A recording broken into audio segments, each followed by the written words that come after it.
Clemson season preview.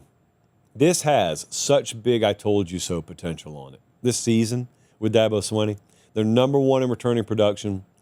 Of course, you got the same head coach. You got the same offensive coordinator, same quarterback. You upgraded defensive coordinator. They got the fifth best odds to win it all. They got the best odds to win the ACC. Their over-under's 9.5, but it's so heavily juiced that it might as well be 10.5.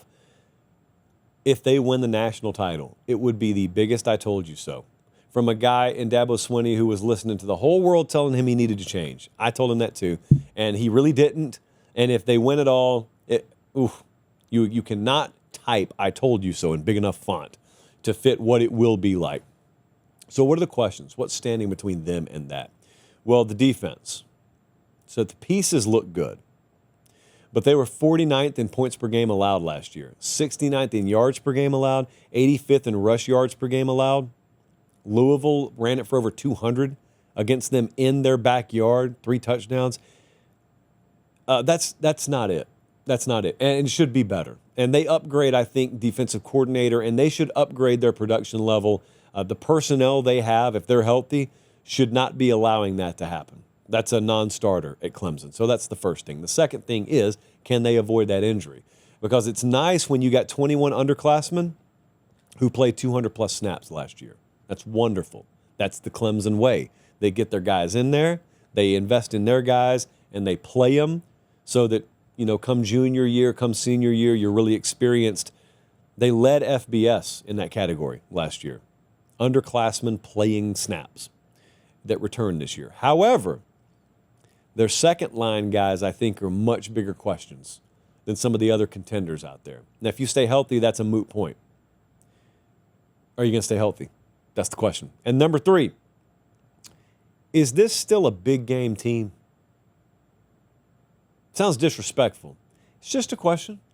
You got a shot against Georgia last year. You got pasted. Louisville beat you. South Carolina beat you. Texas beat you. Now, I'm not skipping over the ACC title game. I know you won that. You're supposed to beat SMU. Just be honest. You're supposed to beat SMU. So, yeah, you get credit for it.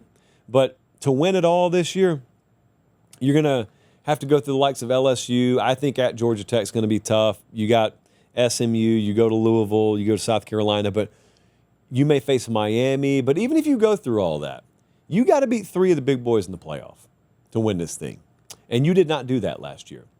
Hey, quick timeout. Check and see if you're subscribed to the channel. If you're not, make sure you do. It's free. It doesn't obligate you or sign you up for anything. It just helps us keep the channel free. All right, back to the show.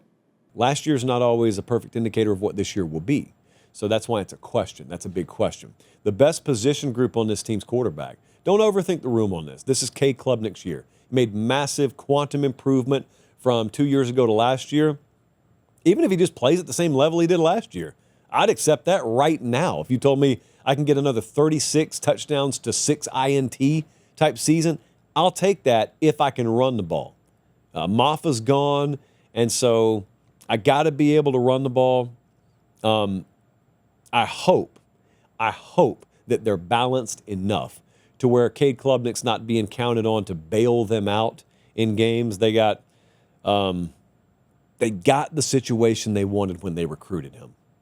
It's been kind of a slow build, but they've got it. He's dual threat, obviously, a huge threat with his legs. The breakout player I got is Gideon Davidson because he's a true freshman tailback. Phil Maffa's gone, and like I just said, they need a complementary ground game. No one expects Clemson to run the ball at an elite level this year.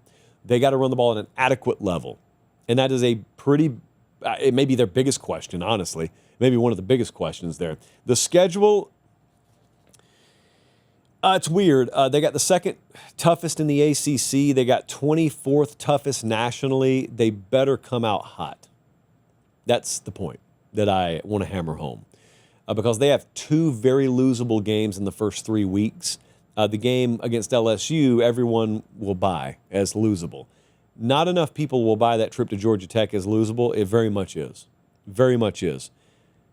At Louisville later in the year, at South Carolina, both of those games in November, the final 3 weeks of the season. It's a sneaky tough schedule here. Tougher schedule. So the best case for Clemson's 12-0, because as much as I talk about how sneaky tough that schedule is, they're they're going to be favored in every one of those games, I would think. Yeah, they would be. So 12-0 is obviously the best case. What's the worst case? For Clemson, I think it's 7-5. That's not going to happen, right? No. But mathematically, the model says 7-5 is the worst case. Speaking of the model, it has Clemson going 10-2, best case. Who'd they lose to? You know, they could be undefeated in conference play, and they just dropped the LSU and South Carolina game, which is horrific for the strength of schedule arguments in college football.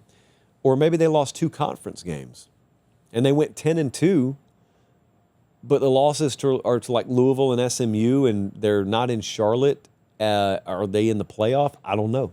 So your best shots, just do the best case. Go 12-0, and then say I told you so as the confetti rains down in January.